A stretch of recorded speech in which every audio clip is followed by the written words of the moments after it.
It's time to finish the game. Let's go. Ball, 1st and 10 at the 12-yard line of the Seahawks. Shaun goes right, has a cutback lane, and he does. He's across the 20, the 25-30, 35-40. Here he goes. Are they going to catch him? 40, 35-30, 25, 10, 5. Touchdown, Seahawks. What a run by Shaun Alexander. Finish the game. We gonna finish the game. Yeah. Finish the game. We gonna finish the game. Yeah. Finish the game. What's happening, everybody? You hear the music. I'm Shaun Alexander, and this is Finish the Game. We're back. My man Claude Jennings on the ones and twos. Yes, in the Finish the Game studios. And by the way, we might as well say it kind of like in front of a live studio audience, man. We got the boys down here with us. My oldest two sons, Joseph and Justice, are in the studio with me. I'm extra pumped about life, just being in the studio with my boys, you know, Claude. So life is good, man. Yeah, man, definitely good. And you just came back from a trip to Seattle, right? How'd that all go? Yeah. Matter of fact, because the close win this weekend Yes. over. Now, I don't want to discuss whether that was pass interference with Richard Sherman and Julio Jones. I don't want even to look. Game's over. Seattle won. Right. Looked like he touched him a little early to me. Well, to me. you know, it's kind of like if you just see that one call, then you won't see all the other calls. That's how I'll put right. it. You know, the game was special. The referees did allow Atlanta Falcons corners to beat up on our receivers. Okay. There was some play. There was a play in the third that we thought was a touchdown that happened. But you know, whenever it's going back and forth, referees allowing everybody to be physical. It's okay because that's always going to work in Seahawks' favor. Right. You know what I mean? And so the referees, they allowed them to play a little physical, and so that's okay. So how was it going back, connecting with some of the 12s, man, talking to some of the corporate sponsors? I mean, you were with your friends from American Express. Yeah, I was doing with some American things with Express. those guys. We did Hawk Island, Hawk Island was amazing. You know, we basically take a barge and with the barge they basically turn it to a 200 football field, a 200-yard football field, and you know, stage on one end, and Walter Jones and Sidney Rice was there with me. We were taking pictures in the middle. All the best food from Seattle. I mean, it was a fun time. The 12s was in full effect. They was going crazy. I mean, I got there at 9 in the morning.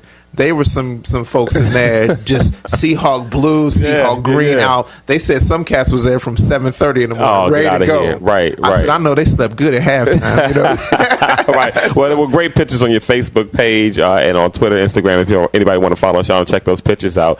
Be sure to do that. Did you get a chance to catch up with any of the players? Yeah, I did. It's former and current. Obviously, like you said, Walter Jones, Sidney Rice. You got a chance to hang out with those guys, but some current players too, right? Yeah, got to see. Jacob Green and you know, one of our Hall of Famers. It was good to see him, Jim Zorn, and nice. You know, of course, you know, I still have close relationships with many other guys on the team now, and it was good to see them. You know, before the game, of course, I went to their chapel the Saturday night before, just seeing them and just you know, people don't know a lot about that stuff. So they had chapel Saturday night. Yeah, you know, chapel service. Basically, they just all get together. Some of them talk about family issues. It's been going on since the beginning, but I just remember that was always a great vulnerable time for me and some of the Hawks. And sometimes it was family members not feeling well, and sometimes it was, you know, arguments with the family back home. But you know, we would need everybody to be real so they could get to that Sunday and play out. And it was always good. Somebody come and speak the word. And so one of my good friends is the team chaplain, Judah Smith, and so it was just good to be around them. And we should do a show on something similar to that on one of the upcoming Finish the Games. You know, about the importance of whatever it is you do for your work, for volunteering in the community, whatever you do, like the ability to do it without a heavy heart or a burdened down mind. You know, I like what you said. I mean, as far as going in there on that chapel Saturday night, clearing what's on your heart and on your mind, and like you said, being transparent, being real. So now tomorrow we can go out there and we can play this game. Do what we need to do, without the heavy burden of work. So we should do a show on clearing out your head, clearing your heart, in order to do what it is that you've been called to do in life in every area: husband, wives, work, all that kind of stuff. Yeah, because I think that's so valuable. I mean, you would be amazed how many people think that the players are videos. Oh man, you know, what's wrong with this person today? You're like, you have no idea. He's been up all week because his kid is sick. You know what I mean? Right. Or his wife's brother got sick, and so now the wife's been gone because she had to, and he taking care of all the kids all week. You know what I mean? So like when sometimes you have some of the situation, they be like, so and so don't look like he's on today. You're like, well, he's not a video game. You know what I mean? He had a rough week. You see on Madden, like he's an actual person. That's stuff he's got to take care of. So that's always sweet. But it was really sweet to rap with some of the guys, because I can definitely tell that our key guys, Sherm, Russ, B Wags, that's our middle linebacker, and the whole group, they're getting to that age. They've been in the year 3, 4, 5 years now, and you can tell like in their mind is, okay, this might be the peak of this mountain here. You can tell like when you're watching them, you're like, you guys are going for it right now, because you can definitely see like these might be the most healthiest years that y'all have, because now stuff's gonna start to hurt. You get to that 26, 27, a little older, and stuff starts hurting. Now all of a sudden you're like, man, I don't remember my shoulder hurting after a game like it did before. And it's been really good, because you can see that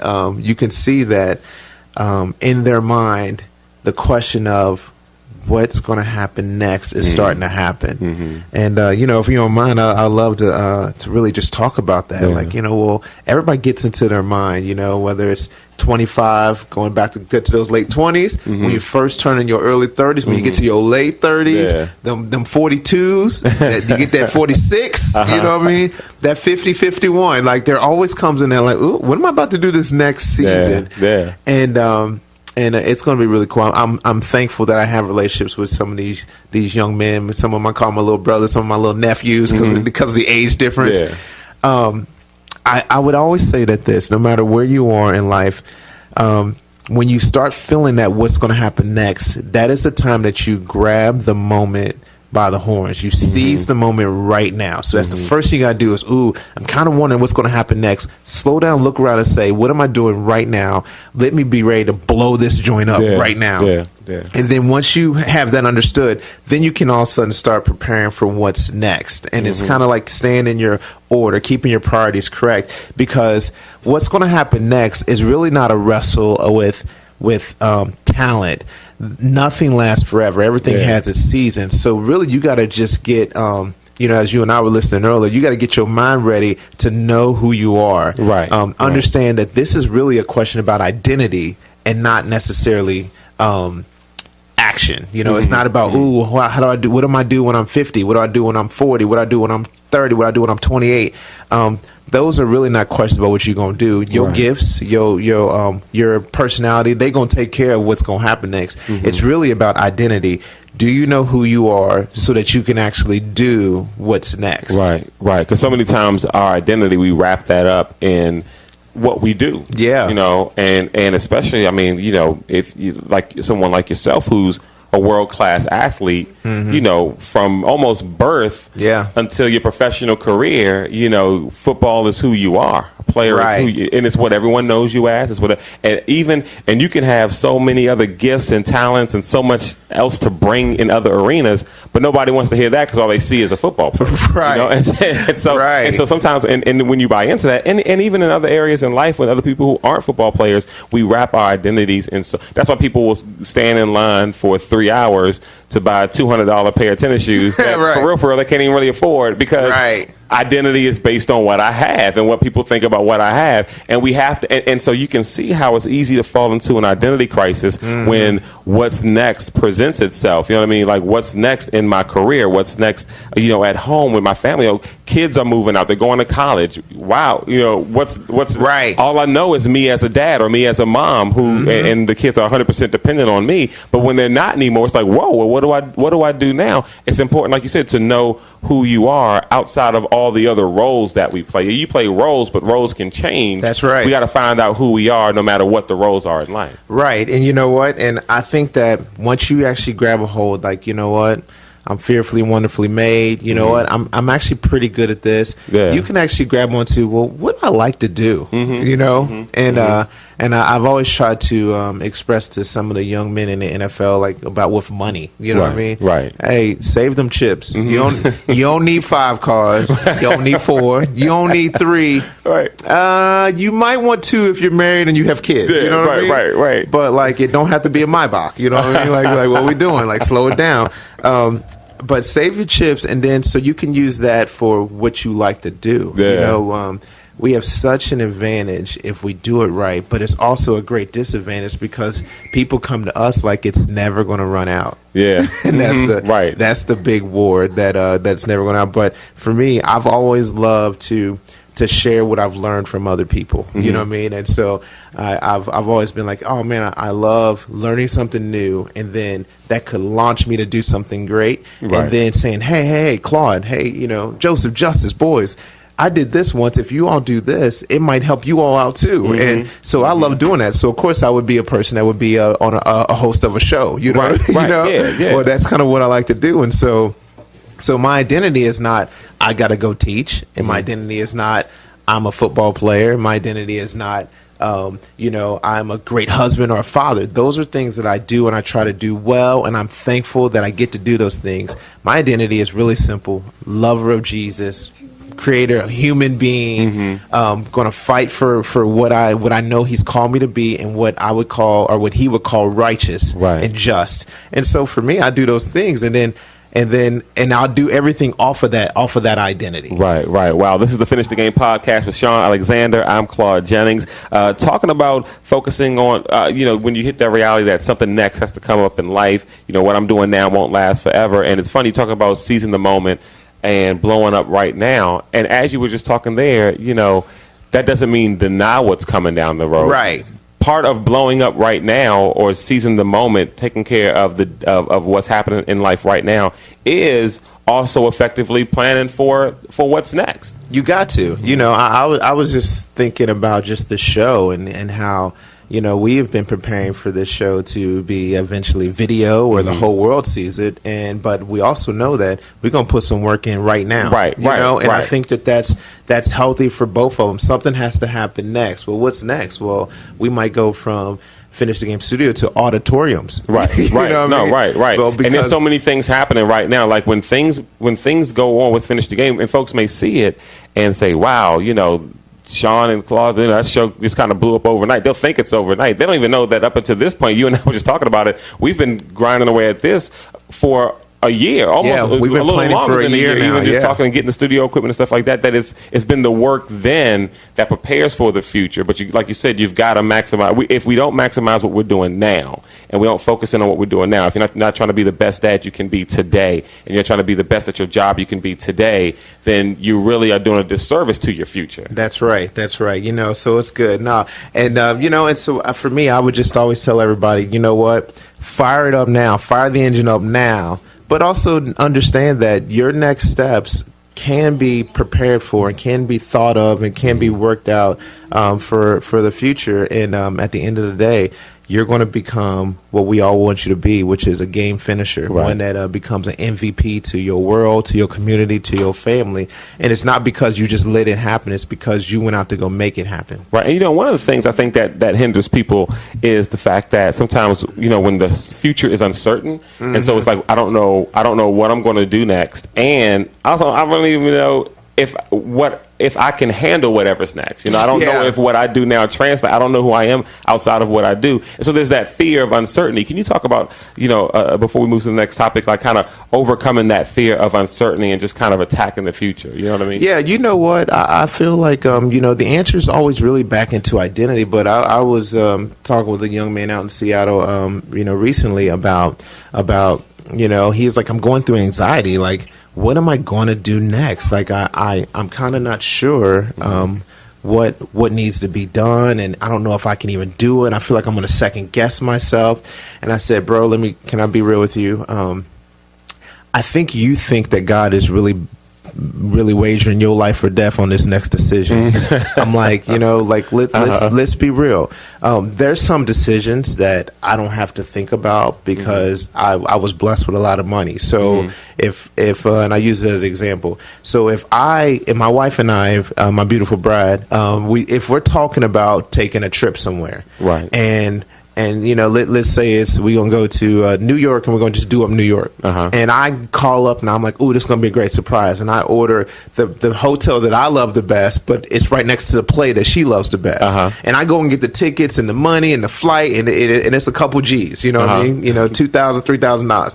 If she comes around and she does the same thing at a hotel that she knows I've never stayed in, because I love hotels, y'all, by the way, and that she knows I would love it, and it's next to a play or a show that I would love to go see, and she goes and gets it, and we both come to each other and surprise each other, well, it would be natural if somebody's like, oh my gosh, between the two of y'all just dropped $8,000. Right. We're not worried about that. You know what I mean? Right, and so if you're like, oh man, they're at the end of the day, I'm like, wait a minute, that's not a big deal to us because of the position that we're in. You know what I mean? So another person could be like, ooh, they need to communicate better. Yeah. You know what I'm saying? Okay, right, yeah. That's okay if you're looking at it through your angle. But if you're looking at it through our angle, we're both just trying to surprise each other with a great time through our lens. I think in life, and I was telling this to this young man, you're trying to let God look at you through your angle instead of letting God instead of you looking at yourself through God's angle. God's looking at you like, hey, sir, if you want to live here or here or here or here, I know you love me. Pick one of the four. Wow. Through my angle, it's not that big of a deal. You're not. It's not heaven or hell. Yeah. I need four. I need a U in one of these four places. So if you pick that one, I'm gonna send the other three U's to these other three spots. Right. And I think that would cure a lot of anxiety for people when it comes to down the road. Man, just get real with yourself so that you can look God in the face one day and say, God, I really thought this is what you wanted me to do, so that's why I did it. God's a just God. Right. He'll look at you and be like, I see how you could think that. Let it roll. And that's going that cures anxiety for a lot of people if they stop thinking that God is like, if you mess this one decision up, you're gonna mess up the whole kingdom of heaven. I'm like, dude, you're not that important. Let's be real. I'm not that important. You're not that important. But we all are loved and important to God. But that decision, it's not that deep. Let's get rid of anxiety. Let's go figure out, what do you think that God is telling you to do? And make the decision. Out, and it'll all be good. Yeah, he's sovereign. This is what sovereignty is. He says, hey, you go, and I'm going to give you this free will. You go walk it out. You still be loving with me. You still have this thing of righteousness that I've called you to. But at the end of the day, don't wear yourself out. I'm sovereign. I'm going to make this thing work. You know what I mean? Right. No, you're absolutely right. This is the Finish the Game podcast with Shaun Alexander, live, by the way, in front of a studio audience. Audience of two. Got the boys down here with us for the show today. And boys, y'all want to say anything? Y'all good? That's cool, man. That's good. So one thing we were talking about as we continue talking and moving through the talking points we have for the show is the NFL ratings, man, for the season. There's a couple of things that have people a little worried. The ratings are a little down for this year on television viewership. And you want to talk about your thoughts behind that, like what reasons why you think the viewership might be down? Yeah, we've been hearing that that the ratings are down. Of course, well, they are down, but the reasons why, and some people think it's the elections, and some people are saying that, which are highly comical. We could do a show about that probably about November. And but we also know that some of the ratings could be because there's been just some just terrible games on Sunday night, Thursday night. Yeah, Thursday night games. Monday night. You're like, who is playing? The backup what? Right, so some people are thinking that, but then of course, wasn't it the Jets and Cardinals this past Monday night? I mean, I'm not down on any of the teams. It's just that's not really an intriguing. It's not, and the marketing is not set. Like, you know what I mean? Like, we got to get some big, big time markets with big time players on those games, so that when they say, "Oh, I've seen," that was exciting for me. Like when I was playing, I'm like, man, like the whole world's Sunday night football. Right. The whole world's watching. Watch me do something special. You just go back in my history. You'd be like, what was Shaun, my last 200-yard game? Green Bay Packers Monday night. 5 touchdowns in one half. Sunday night, Minnesota Vikings. Nice. my first 200-yard game, 266, 3 touchdowns, Sunday night, Oakland Raiders. They had the number 1 defense at the time. The players that are, the marquee guys, those faces of the leagues, we know everybody's watching, and we want to put on a show that night. So then kids will be like, I remember watching you, because there's some kids that might never see those games except when you're on those prime times. If you ain't got no primetime players playing on that and at that night spot, it's not going to be good. But with all that said, I had a conversation with some people about that, and I said, "Man, you ever been watching football?" And I'm a big Cowboys fan. You and your Cowboys fans. But he said, "We everywhere." He said, for me, I just don't mix politics with my sports. And I said, "Oh, what you mean?" And he said, I just don't really like it. I believe and believe me, he is the right skin color to be able to say, I don't want to mix this thing together. So it's not like a white guy that's just saying, I don't want to watch this because they doing that knee on the thing. It wasn't that. It was, it was a man just saying, hey, you know what? I don't know. I like the fact that I can just go watch football and not have to think about the social issues. And I thought, that's interesting. He says, yeah, there's a lot of guys like me where they're just saying, can we just go play ball?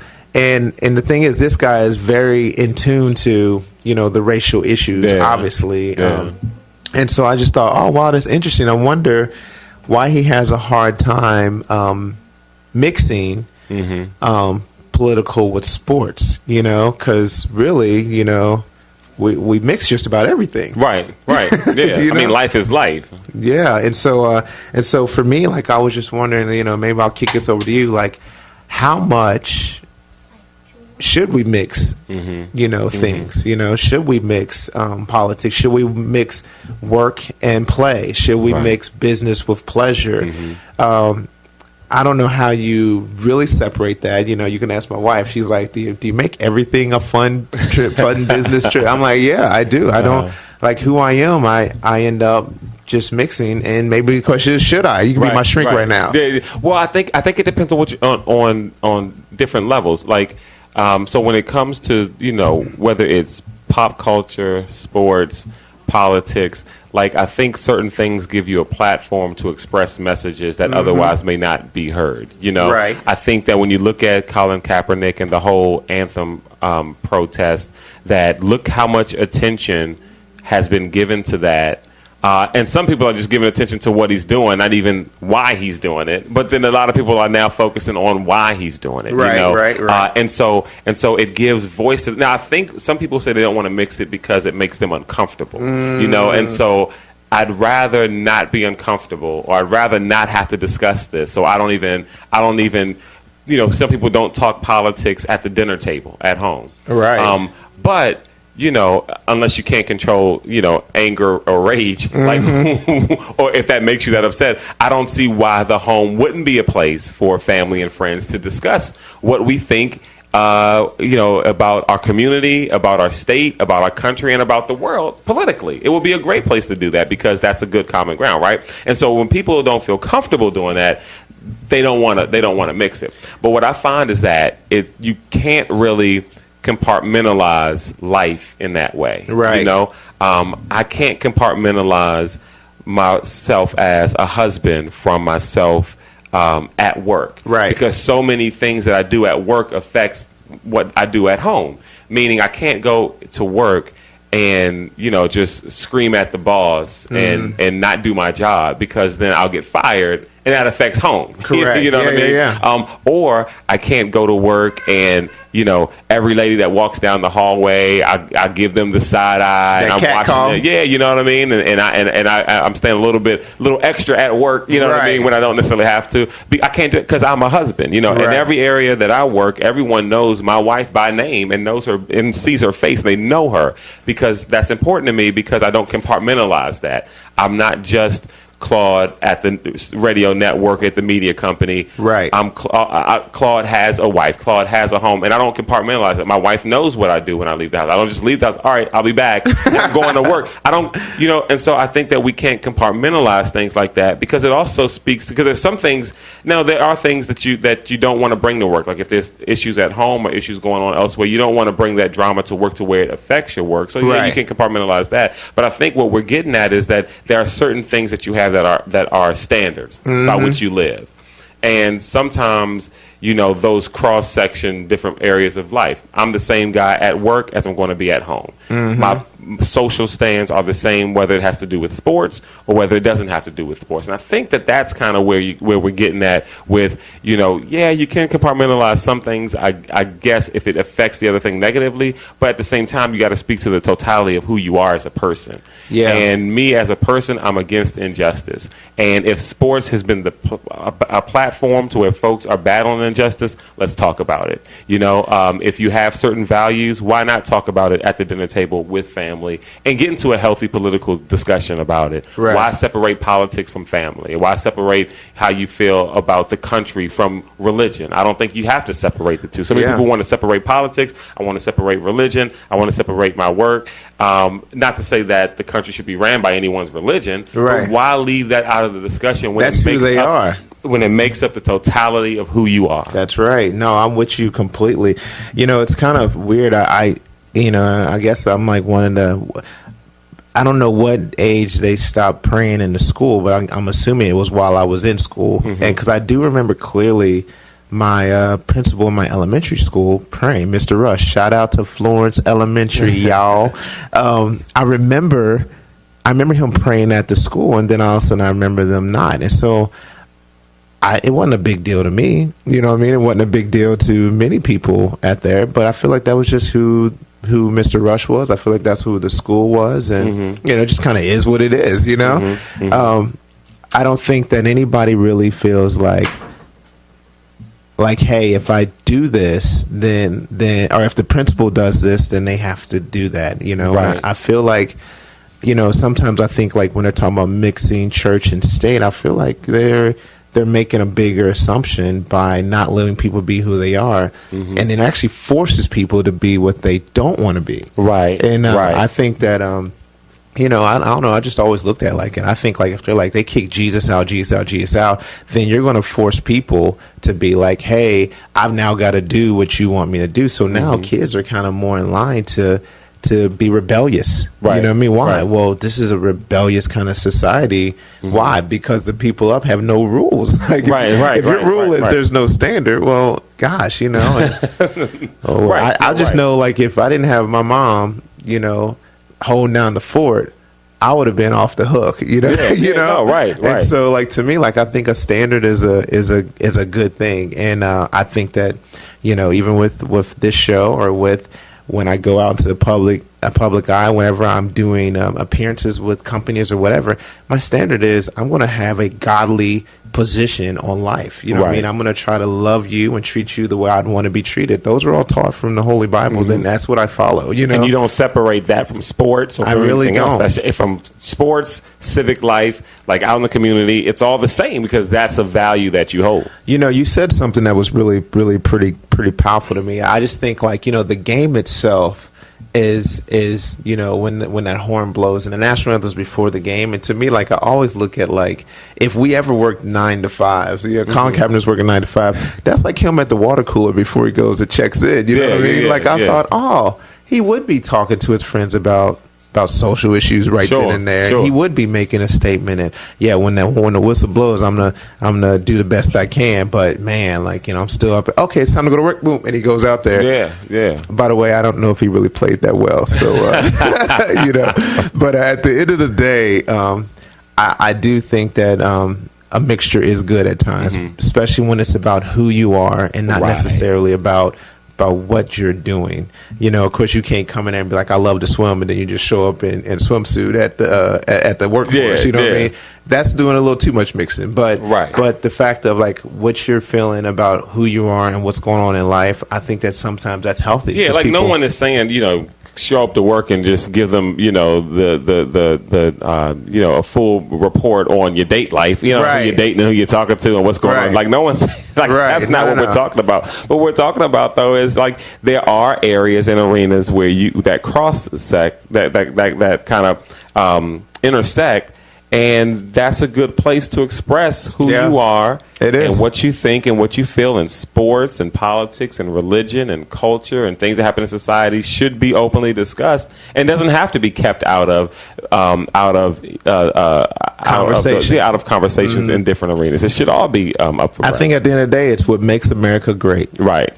You know what else makes America great? What's that? Alabama football. College football. Well, nothing says America like college football. But Alabama's still rolling. It's funny because there was a lot of talk this past week about, Alabama looks good, but a lot of the talking heads were saying, but if there's one team that looks like they could do something with them, I think that Ohio State team can. Now, I think Wisconsin's tough, but I don't know if Ohio State was. They got away with one there. And so did Clemson, by the way. And it looks like, it's still early in the season, but it looks like, man, that tide, roll tide is happening again. So we'll see. Being in Seattle, it was really funny because, watching Ohio State barely win, watching Clemson barely win, it made me know something. Bama would probably beat those two teams. But it was really weird because University of Washington was ranked 5th in the country in Seattle. They love their football there, which really been really cool. But I realized that their defense is a lot like Alabama's. A lot of speed, a lot of swag, a lot of heavy hitters up front. They just don't know it, So I was talking to him. I was like, "Yeah, what do y'all think?" And I'm over here thinking in my mind, like, we got a shot to play against Alabama, and I'm thinking they were going to say that. Everybody's like, "Yeah, we don't know." And I was like, "Oh, that's right." I remember when the Seahawks thought like that. Yeah, what I mean? It wasn't automatic. They had it, but they, talent was there, but they didn't know that they look like what champions look like. And so I think it'd be really sweet for UW to play like Ohio State beat them, us beat Clemson for the rematch to last year, us beat them, and then play Bama versus University of Washington for the national championship. That would be sweet to me. I would love it. I'd be there popping popcorn, high-fiving folks on both sides. That would be sweet. But they got to find a way into the playoffs. It looks. Look, if they win the Pac-12, then they're good to go. Ohio State and Michigan have to play each other, so they'll cancel each other out. And so you could be looking at an Alabama, Ohio State, Michigan winner. If and maybe even if the winner has one loss, they both have one loss. One will probably get in. Clemson looks like they'll win the ACC. They'll be undefeated, and UW. And so you could get in there. But before it all starts, it has to start with this week: Bama versus A&M. Both undefeated. Yeah. Now here's the thing: this is where Johnny Manziel shows up on the show again. If it wasn't for Johnny, 4 or 5 years ago, this would be a trap game. Yeah. But because of Johnny Manziel, I'm letting you know this now. Bama will play great, and they will go after Texas A&M like they're 6-0, like they should. These are the games when you play against an undefeated SEC team in the West that the fans are ready, the TV's ready, but sometimes Alabama, being who they are, so many national championships, so many All-Americans, so many SEC championships, these are the kind of games that would normally scare me, except for good old Johnny Manziel came into Tuscaloosa and beat him a couple years ago, and that was a Coach Saban coach team. That is why I think they will play well. They will try to go rip them up, and we'll be rolling with the tide come Saturday afternoon. So it looks like Texas A&M. 3:30 3:30 Eastern this Saturday. That's going to be a huge game, and then at LSU it will be the next game, but that's November 5th. So we got a little bit of time between. So I guess that's 1 week off between LSU. But when you look at the schedule, and we can't go by. Talking Alabama football, how hyped was this Tennessee game? Yeah. And Alabama I'm telling you, the greatest thing that ever happened to us was everybody said Tennessee could beat Alabama. We were like, what? You had that one come out. Look, Tennessee. First of all, last year I felt like they didn't live up to potential. I felt like they could have been pretty good last year, but they didn't live up to that potential. But they had a lot of close wins. They got really lucky with a couple of those wins this season. And so I didn't really see how they were going to be. I thought they would lose Alabama, but I didn't think it would be this as bad as it was. When Nick Saban said at the beginning of the year this could be his fastest defense he's ever coached. Wow. Nick Saban said that. And I don't know why no one paid any attention. He said it. Right. He told you, I kind of like this defense. This might be the fastest defense I've ever He said that. Nick Saban said this before the year started. When you know, I don't know how we all missed that, but like now we looking up and we like, how many touchdowns the defense scored? 8, 9? Mm-hmm. That's crazy. Right. And what's crazy is everyone's talking about wait till they get this quarterback situation together. Imagine they could probably win it without getting it all the way it's together crazy. The way it seems. Yeah, now. We're playing with a true freshman quarterback. And we're beating good teams, by 30 and 40 points. We're beating them by 5 touchdowns, Claude. This is crazy. Yeah, you beat that. Yeah, beat Arkansas by 19, beat Tennessee by 39. Yeah. And then we'll see what happens this Saturday with Texas when Texas A&M comes to Tuscaloosa. So so college life's good, NFL life's good, family's good. I'm here with the boys. It's time to get up out of here. I tell all you all, man, seize the moment and get ready for next. Know your identity and finish the game. We gonna finish the game.